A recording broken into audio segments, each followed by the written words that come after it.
So tell us a little bit about your background, what you do with the McLean Group, which is your firm that's based in Washington, D.C. area, and the training that you're covering these past few days within the workshop. Well, as you probably know, I have more than 20 years of experience in corporate finance and investment banking. And as part of the McLean Group, which is a national investment bank, we have about 30 offices in the U.S. We have now an opportunity to actually provide people who want to be more acquainted with investment banking and the work of mergers and acquisitions, with providing them with a different perspective in terms of training in mergers and acquisitions. The majority of our training is based on practical experience, the hands-on experience in doing transactions. And whereas most of the training that exists today in mergers and acquisitions approaches the topic from the academic point of view in terms of addressing the mergers and acquisitions process through the creation of academic models and the consultant point of view of how to do mergers and acquisitions, we approach it from a totally different point of view, and that is the been there, done that approach. I mean, all the instruction that we give is based on specific deals that we have done, specific negotiation situations that we have done, and this provides the participants a hands-on point of view on how to go about doing deals, not necessarily from the academic point of view, but from the practitioner's point of view. So it's real-world, hands-on transactions, deals. Tell us about one that you recently worked on in your professional practice and how you were able to bring that skill set to the classroom. Well, for instance, just this morning, I was going through one of the courses in the M&A workshop that involves negotiation, okay, and negotiation strategies and techniques. Well, we recently closed a deal in the technology arena where the deal, as it progressed, become more and more difficult in terms of making the parties agree on a meeting of the minds. It is through the application of several of the techniques and strategies that I explained this morning to the participants in the class that we were able to not only make the parties agree on the deal, but also to further the relationship that these parties will have after the transaction closes. Because as I explained this morning in the training, the role of the investment banker is one of making sure that the principals converge in terms of their interests and needs for the transaction, rather than trying to overcome the other party by submitting the other party to our requirements. Part of our role is also to become a buffer between the principals, because this is a highly emotional process, as you may imagine. And part of the role of the investment banker is to protect the principals that will have to then, after the transaction, work together. So it takes practice, it takes experience to be detached enough in the process so you can put yourself in the middle and act pretty much as the lightning rod in the process, which is usually highly emotional, and protect not only your principal, but also the other side that, as I said, afterwards will have to live with each other to make the deal work. So explain middle market. How does that apply to this training and specific to this training? Well, the way we look at the entire market is that we separate the market in three main sections. For one, we have the section that pertains to small companies, and these are usually companies that have less than $5 million in revenues. These are your main street type of businesses. The workshops and flower shops and hardware stores. These are Main Street lifestyle type of businesses. Usually they are more like the founder's job than having necessarily a business. Then we have all these businesses that have revenues between $5 and $1 billion. Okay, that's what we define as the middle market. And above that, above the $1 billion mark in revenues, then you have the large company market. Okay. Well, for instance, we at the McLean Group, we operate in the lower third of the middle market, and these are companies that have revenues between $5 and $250 million. Okay. Most of the transactions that we do are involving companies that have revenues around 20 to 30 to $50 million in revenues.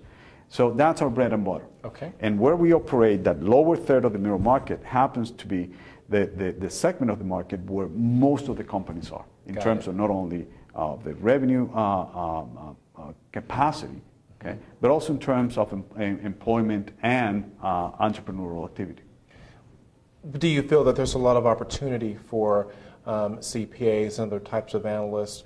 Who would be the prime financial type individual that this training would benefit the most? Absolutely, and not only because this is a very much needed advice for any type of business, but right now we are just at the beginning of a very large demographic trend, and that demographic trend involves baby boomers retiring. As they retire, they will need help, not only in terms of understanding what drives value in their business, but also how they can enhance that value, leading to a potential transaction that will actually harvest the value that has taken them 15, 20 years to create. Because in the end, they will look at their business as something that will provide them with a financial security once they retire. That process is already undergoing. Some authors have put this huge demographic wave in terms of a tremendous transfer of wealth that will take place over the next 15 to 20 years, around the order of $10 trillion. Wow.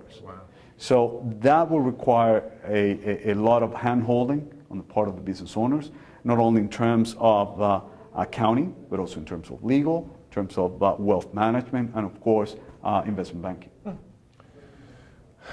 That's a lot of transfer of wealth. It is. Huge segment of our population. How has the current economic conditions impacted that? Do you feel like people are holding back a little bit, being more hesitant to transfer their wealth, their corporations or business forward? How do you feel like this current economy has impacted this market? Well, at the beginning, there was a lag in terms of the middle market feeling the effects that large companies had already been experiencing. Basically because our current economic cycle was created because of deficiencies in credit, okay? And what we call the credit crunch. So that affected the upper segment of the market first, then it affected the middle market, basically because larger deals required larger amount of debt to get done. But eventually, the effect was felt in the middle market. And the lack of financing, combined with the resistance on the part of some business owners of not taking their company to market at a point where the valuations had already come down, made them go to the sidelines. Well, fortunately, the worst is behind us.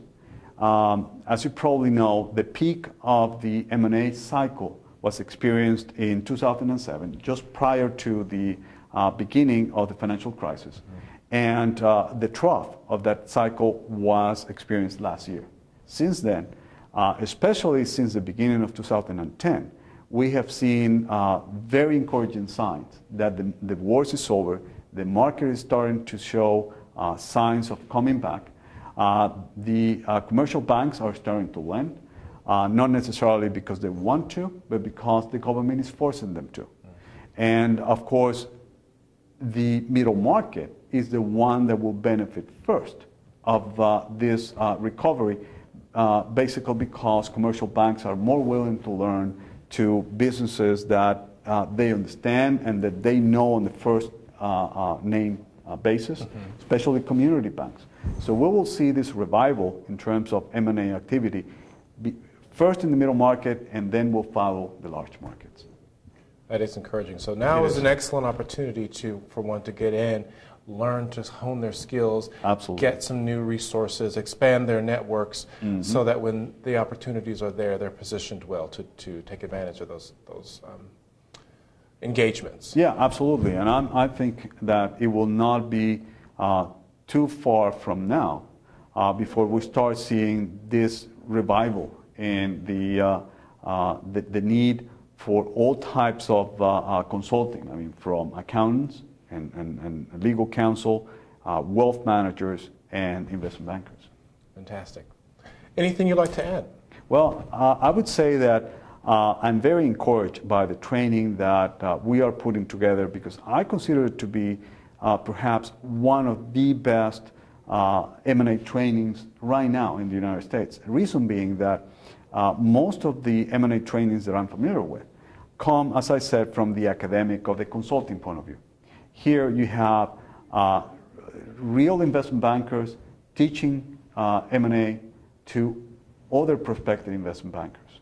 And this makes it unique in the sense that there are very few investment bankers that are willing to take the time of their busy schedule to go and train other prospective investment bankers. So for that reason, I'm very encouraged to see what NACBA originated many years ago with the M&A workshop that now has evolved into a full week of training, now under the auspices of the Middle Market Investment Banking Association. So yes, I'm very happy to be part of that process, and we'll look forward to continue with the work that we began many years ago and see how this set of courses evolve into an even better training for M&A. One last question. The Chartered Mergers and Acquisitions Professional, the CMAP credential. Tell me about the value of an individual obtaining that. Well, we live in an era of expertise. The fact that now us as the public have access to tremendous amount of information just by hitting a key on our computer and accessing the internet makes it irrelevant for generalists to be of value to the average consumer. So we live in an era of experts. The Chartered Mergers and Acquisition Professional give the advantage to the holder to hold himself or herself as an expert in the area of M&A that has been validated by peers in their profession. So two professionals, one with a certification and or licenses versus another whose practice is not validated by a peer group and that is not doesn't have access to continuing training, okay, then I would say that the one that has a credential that is validated by the association and that keeps the